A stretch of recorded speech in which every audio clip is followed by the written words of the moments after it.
Topic આપણો એ છે કે સ્પાઇરલ, બરાબર, એટલે કે આર્કિમીડિયન સ્પાઇરલની વાત કરશી. તો પહેલા આર્કિમીડિયન સ્પાઇરલની વ્યાખ્યા જોઈ. નિયત બિંદુ પર એક સમાન કોણીય વેગથી પરિભ્રમણ એટલે કે રોટેશન કે દોલન કરતી સુરેખા પર એક સમાન રેખીય વેગથી ખસતા બિંદુનો બિંદુપથ આર્કિમીડિયન સ્પાઇરલ થાય, બરાબર. તો તમારી સિમ્પલ અહીંયા સુધીની ડેફિનેશન. પછી જો બે ડેફિનેશન આપી, તમને કોઈ પણ એક પ્રોપર લાગે યાદ રાખવાની, બરાબર. પછી આવશે એનો ઉપયોગ.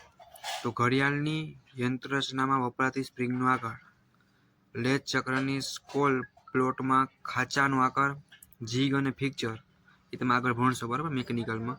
એના ક્લેમ્પમાં ઓટોમેટિક રચનાઓમાં વપરાતા કેમ્પના આકારોમાં, બરાબર. તો અહીંયા જગ્યાએ સ્પાઇરલ આર્કિમીડિયન આપણે ડ્રો કરી એનો યુઝ થાય. ઓકે, હવે આપણે પ્રેક્ટિકલ જોશું. તો તમારો ક્વેશ્ચન, મહત્તમ અને ન્યૂનતમ ત્રિજ્યાઓ અનુક્રમે 70 mm અને 10 mm હોય તેવા એક આવર્તવાળો આર્કિમીડિયન સ્પાઇરલ દોરો, બરાબર. તમારી મેથડનું નામ શું છે? આર્કિમીડિયન સ્પાઇરલ, બરાબર.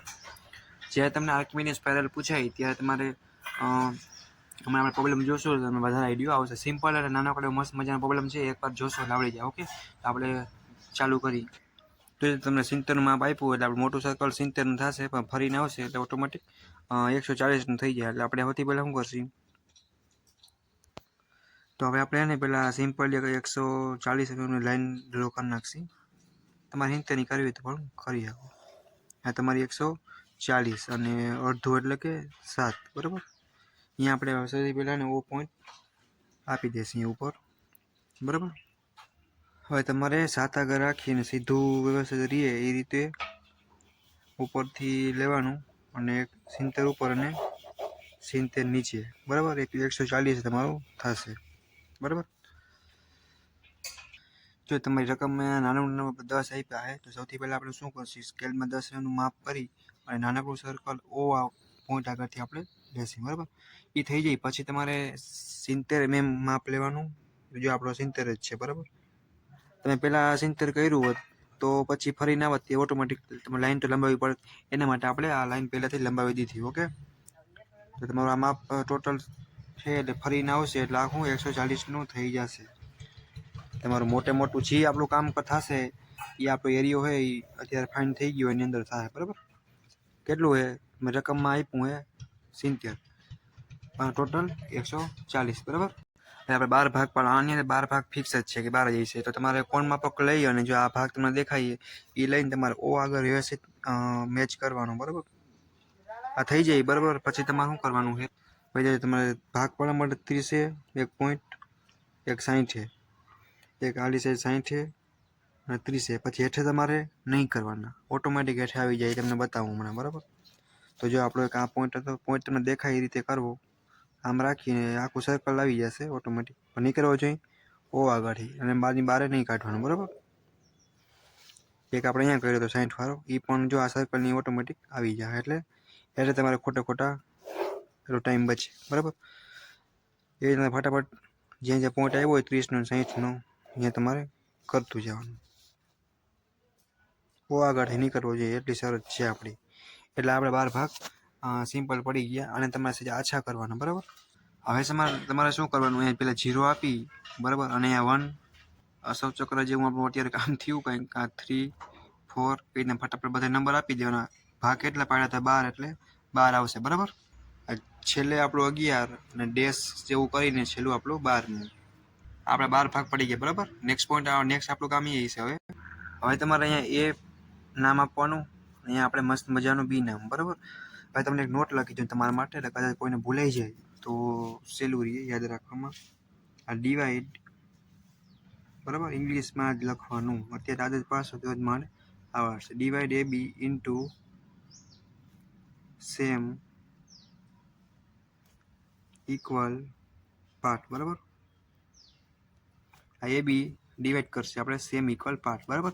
તો આના 12 ભાગ પાડશી તો 5 mm ગાળે આપણે ભાગ પાડતા જશી અને નંબર આપતા જશી. ઓકે, હવે તમારે એ આગળ સ્કેલ રાખી અને 5 mm અંતરે પોઈન્ટ કરતું જવાનું, બરાબર. 5-5 mm કરતું જવાનું છે, બધાય તમારે છેક લાસ્ટ લગી કરતું જવાનું રીતના, બરાબર. પછી તમારે 5-5 mm ના ડિસ્ટન્સ અંતરે એટલું રાખી અને ભાગ પોઈન્ટ કરી નાખવાના. પછી તમારે નંબર આપવાના છે. અહીંયા તમારે થોડુંક ધ્યાન રાખવાની છે કે આ પહેલો પોઈન્ટ જે તમને દેખાય ને, અહીંયા પોઈન્ટ, અહીંયા આપણો 0 હેઠે આપશે, આ 1 ઉપર, આ 2 નીચે, આ 3, આ 4, ઉપર 5, હેઠે 6, આ 7, આ 8, આ 9, આ 10, ઉપર 11 ને આપણે હેઠે 12, બરાબર. ડેશ કરી નાખવાના છે, બરાબર. બધામાં ખાસ ધ્યાન રાખજો, નકર જો એકવાર નંબર આપી દીધા હોય એટલે પાછું એ સેમ ટુ સેમ આપણે ઇક્વલ પાર્ટ કર્યા છે એટલે બીજી વાર સેમ રિપીટ થયા એટલે ડેશ કરવો જરૂરી. ઓકે, હવે તમારે સિમ્પલ એક કામ કરવાનું હોય, બરાબર, કે તમારે અહીંયા ઓ આગળ પડીકરની અણી રાખી અને 1 પોઈન્ટ હે ને અહીંયા તમારે પરીકરને પોળું કરી અને ક્યાં લગી લઈ જવાનું, 1 ને 1 લગી, બરાબર. એની બોર્ડર છે એની બહાર નહીં મૂકવાનું, નકર પતાવી દે. પછી 2 છે, બરાબર. તો 2 ને આપણે અહીંયાથી ખેંચી ક્યાં લગી, 2 ની થી 2 બોર્ડર લગી, બરાબર. 3 છે, 3 ને ક્યાં લગી લઈ જશે આપણે, કે તો 3 ના 3 બોર્ડર લગી, આ 3. ચોથું ક્યાં લગી જાય, ચોથો પોઈન્ટ આપણો છે એ પાછો અહીંયા, એટલે ચોથા લગી. તો તમે અહીંયાથી પણ આમ પણ કરી શકો, બરાબર. 5મો પોઈન્ટની વાત કરીએ આપણે, તો 5મો પોઈન્ટ છે એ 5માંથી 5માં લગી, બરાબર. પછી છઠ્ઠો છે તો છઠ્ઠો પણ ક્યાં લગી જાય, આમ તો આપણે આવડવું પડે એટલે વાલી સાથે આમ પોઝિશનમાં લેતો તો કાંઈ વાંધો નહીં. છઠ્ઠા લગી એ રીતે તમારે બધાય લેતું જવાનું હોય. જેટલા નંબર આપ્યા એ લાઈન લગી આપણે જશે. ઓકે, પછી તમને 11મો છે, બરાબર. તો એ તમારું 11થી ચાલુ કરવાનું, ક્યાં લગી જશે, કે પાછો આપણો 11 પોઈન્ટ ક્યાં લગી છે, જો કે અહીંયા લગી, બરાબર. તો અહીંયા લગી થઈ ગયું. પછી તમારે ભેગું એ કામ કરવાનું, પાછું આપણે પહેલા પોઈન્ટથી પહેલા સુધી આવી જાય પહેલું, જો કે બાજુમાં 1 છે એટલે એવું તમારે સમજવાનું કે આ પોઈન્ટ 1 માં લો અને બાજુમાં P1 લખી નાખવાનું. અહીંયા 2 લાઇનમાં P2, આ P3, એ રીતે તમારે જે આ લાઇનમાં જ છે એ પ્રમાણે જોઈને નંબર આપતું જવાનું, કદાચ કોઈને ભૂલાઈ જાય તો. ઓકે, એટલે છેટ લગી તમારે નામ ટોટલ તમારે આપી દેવાનું. ઓકે, 12મો પોઈન્ટ તમારો હોય યાદ થાય, એ પણ પોઈન્ટ આ થશે, આમથી આ લાઈનમાં P2 પણ વારો, સોરી P12 પણ આ જ, બરાબર. પછી તમારે ફ્રેન્ચ કલર નાનકડું જે આ ટાઈપનું છે એને તમારે પોઈન્ટ આગળ એડજસ્ટ કરવાના અને જેટલા પોઈન્ટ મળે તમને વધારે એટલું તમારે દોરી એક છે આપણી એક આ, બરાબર. એ એટલે કરી આલી સાઈડ એડજસ્ટ કરવાનું, તો ટ્રાય કરવાની જેટલું થાય એટલું. બધું એવું નહીં સમજવાનું ના થાય તો થોડું ઘણું તો આમાં હાલશે, બરાબર. ગોલાઈ મસ્ત જેમ પ્રોપર વરવી જોઈએ, બરાબર. અને જો આપણે જઈ માથે લાઈન આવી ગઈ તો પછી તમારે આ પાછી એવી દેખાય ટાઈપનું આમ ગોલાઈ વાર દેવાની, બરાબર. આ દોરી છે, દોરી તો કંઈ એક ધારી એમ લીસી કે એવી સપાટ તો કોઈ રીતે હોતી નહીં, તમને એ કોઈ જીટી વાર કહી ના શકે, ટેન્શન નહીં લેવાનું. બટ આકાર આવે એ થોડોક આપણે જેમ આવવો જોઈએ કે અહીંયાથી આ દોરી છે તો અહીંયા ગોલાઈ આખી આમ વળી, બરાબર. એવી રીતે તમારે એડજસ્ટ કરતું જવાનું, જેટલા પોઈન્ટ તમને પહેલાં મળે એ તમારે લઈ લેવાનું. ઓકે, પછી તમારે 3 પોઈન્ટ પાછા રાખી અને જો પાછું એડજસ્ટ કરશો એટલે પાછું તમને 6 આગળથી પાછા મળી જાય, બરાબર. આ દોરી વીટી છે તમને સરે પણ ભણાવ્યું છે ત્યારે કીધું હશે, બરાબર. પાછું જામ રાખીને એડજસ્ટ કરશો એટલે ઓટોમેટિક મસ્ત મજાના પોઈન્ટ તમને મળતા જશે. એમાં કાંઈ મૂંઝાવા જેવું કાંઈ આમાં છે નહીં. જો આ તરત જ પોઈન્ટ મળી જાય. ટૂંકમાં ને આકાર મળવો જોઈએ. હાવ તમે પછી વાંકાચૂકું કરશો, સિમ્પલ લેંગ્વેજમાં સમજાવું તો નહીં હાલે. જો અહીંયા લગીને આ ભેગો જ પોઈન્ટ મળી જાય તો ગોલાઈ પ્રોપર વરવી જોઈએ. બાકી દોરીને આપણે કેમ વીટતા હોય ને આમ એક પ્રકારની ગોલાઈ થાય એ ટાઈપનું છે, બરાબર. તમારે થોડુંક એડજસ્ટ કરશો એટલે આ પણ પોઈન્ટ ભેગો જ મળી જશે, બરાબર. ભેગો થોડુંક એડજસ્ટ પાછું કરશો એટલે આ પોઈન્ટ પણ મળી જશે. પછી તમારે લાસ્ટ એક બાકી રહી, આ જોઈ લ્યો. તો જે આપણો જે આકાર મળે છે ને એ પ્રોપર આપણે આ મળવો જોઈએ, બરાબર. બાકી કાંઈ તમારે ટેન્શન લેવા જેવી જરૂર નથી. જો મારે કેમ જો પહેલી વાર આવી રીતના વહી ગયું હતું, તમારે પેન્સિલ લેજે ભૂસી નાખવાનું, બરાબર. આપણે અહીંયાથી આમ ચાલુ કરવાનું કે લાગવું જોઈએ એમ કે આકાર આપણે હાથથી કરશે તો કેમ ડગી જશે, એમ પણ ડગવું ના જોઈએ, બરાબર. એટલી વસ્તુની ખાસ ધ્યાન રાખવાની. આર્કિમીડિયન સ્પાઇરલ જીટીમાં દર વખતે પૂછાય છે, તમને 100% ગેરંટી લખીને દઉં. તમે વિચાર કરો હું તમને 100%નું કહું, જ્યારે જીટીની અંદર એક્ઝામમાં પૂછાય ને તે તમને થાય કે ના ખરેખર વિડીયો પહેલાં જોયો હોય તો થોડો ફાયદો થાય. તમને હું કહું, હું સ્ટુડન્ટ છું, મને પૂરેપૂરો અનુભવ છે, મારો પણ અનુભવ છે, મારા ફ્રેન્ડનો પણ છે, જીટીયુના પેપરનો પણ છે.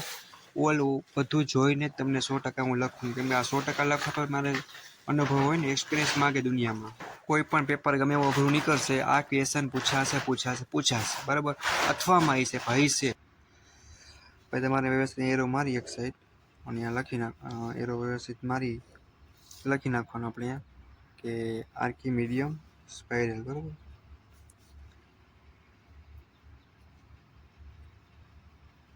ગુજરાતીમાં પણ લખી શકો, જેને જે અનુકૂળ આવે બરાબર.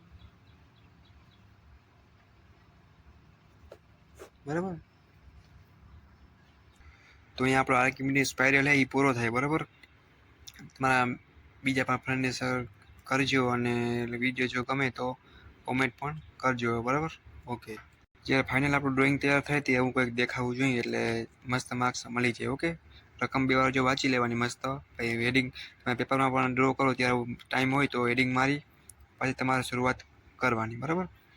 અને જેને લોકોને આ વિડીયો જોઈને કોમેન્ટમાં યસ લખજો, એટલે મને ખબર પડે કે કોને કોને આવડી ગયું. ઓકે, જેને આવડી જાય યસ લખે, અને બાકી કંઈ પણ ડાઉટ હોય તો મને મેસેજ પર્સનલીમાં અથવા ગ્રુપમાં પણ કરી શકે.